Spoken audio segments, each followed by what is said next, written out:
We've now got a little segment I've called Christians Who Have Made a Difference. And today we're going to look at Michael Faraday.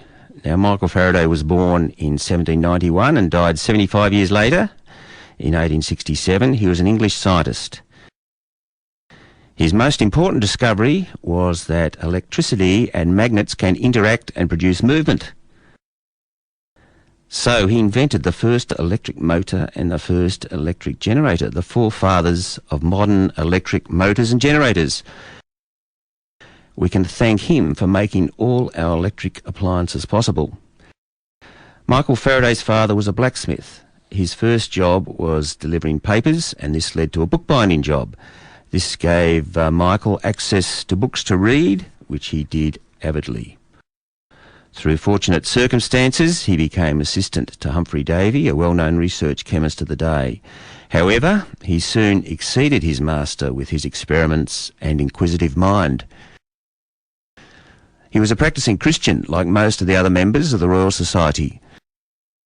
They saw modern science as a way of discovering the laws God has made to govern the physical world. Together they invented the modern experimental scientific method. Michael Faraday was offered a knighthood by Great Britain, but declined.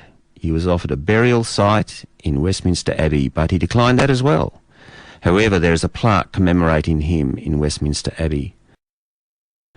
Albert Einstein kept a photograph of Faraday in his study for inspiration, along with photos of two other famous scientists.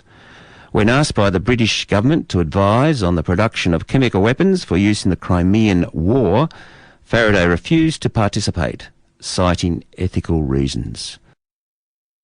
Although Faraday received little formal education, he was one of the most influential scientists in history. Historians of science refer to him as the best experimentalist in the history of science. Michael Faraday, a Christian we honour.